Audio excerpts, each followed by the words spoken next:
Hello friends, இன்றைக்கி நம்ம விக்ரமாதித்தன் கதைகளில் பார்ட் 4 பார்க்கலாம். இன்றைக்கி எப்படி நடனம் அங்கே சந்திக்கிறாங்க, அப்புறம் எப்படி ஆட்சி 2000 ஆட்சி புரிய வாய்ப்பு கிடச்சின்னு பார்க்கலாம். ஃபஸ்ட்டு வந்து இந்திர உலகத்துலேருந்து சண்டை வந்துச்சான். ரெண்டு பேர்த்துக்கு நடுவில் யாரா, ரம்பையா ஊர்வசியா, இது ரெண்டு பேர்த்தில் யார் வந்து ரொம்ப நல்லா ஆடுறாங்கன்னு சொல்லி ஒரு சண்டை வந்துச்சு. அவங்க ரெண்டு பேரும் ஆடினது யார் சொந்தவங்கன்னு சொல்லி கண்டே பிடிக்க முடியல. அப்போ வந்து அங்கே வந்து நாரதர் வந்து பூ உலகத்தில் வந்து விக்ரமாதித்தன் இருக்கார், அவர் அழைத்து வந்து ஆடலான்னு சொல்லி சொன்னார். சரி, அதைப்படியே வந்து இந்திரன் வந்து அவங்கள அழைத்து வாங்கன்னு சொல்லியிருக்காரு. இந்த கூட்டம் அடுத்த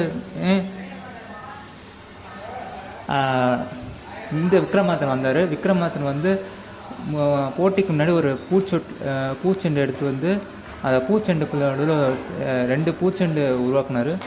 2 பூச்செண்டு நடுவில் வந்து தேரை ஒழிச்சு வைக்கிறாரு. இப்போ போட்டி தொடங்க போது வந்து இந்த விக்ரமாதித்தன் வந்து 2 பேர்த்துக்குமே ஒவ்வொரு பூச்செண்டு கொடுத்துருக்காங்க கையில். 2 பேரும் ஆடிச்சாங்க. 2 நடனங்களையும் சிறப்பாக ஆடினாங்க. அப்போ வந்து அங்கே இருந்த நடனமங்கையான ரம்பை வந்து அந்த பூச்செண்டு வந்து அழுத்தி பிடிச்சிட்டா. அப்போ வந்து அந்த ரம்பை கொடுத்ததுனால அந்த விளக்க தேல் வந்து வெளியே வந்து அவளுக்கு கையில் கொட்டிடுச்சு.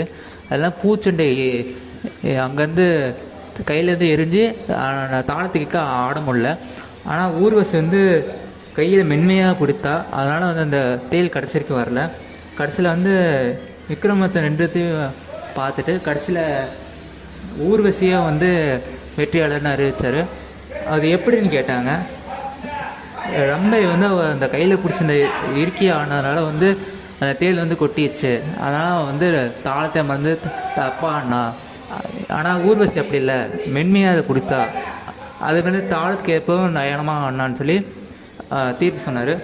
இதில் வந்து இந்திரன் வந்து அவருக்கு வந்து விக்ரமாதித்தனுக்கு நீ 1000 ஆண்டு ஆட்சி புரிவதற்கு தங்க ரதத்தை கொடுத்தாரு. அதை வந்து பூமிக்கு வந்து அமுச்சு விட்டார், உஜ்ஜயினி நகர் மகாலிபுரத்துக்கு. இதை வந்து அவங்க அமைச்சரான பட்டிக்கு சொன்னார். பட்டி வந்து ஆர்வமாக கேட்டார், நீ ஆனதுக்கு ரொம்ப மகிழ்ச்சி, எனக்கு ஏதாச்சும் வரமாயிட்டு வந்தீங்களா அப்படின்னு கேட்டார். அதுக்கு வந்து தங்களுக்கு எதுவும் வாங்கலையே, உங்களுக்கு எதுவும் வாங்கலையேன்னு சொல்லி வருத்தப்பட்டார். சரி, பட்டி அன்று இரவு வந்து மறுபடியும் காளி கோயிலுக்கு போனார். இப்படி வந்து என்னோட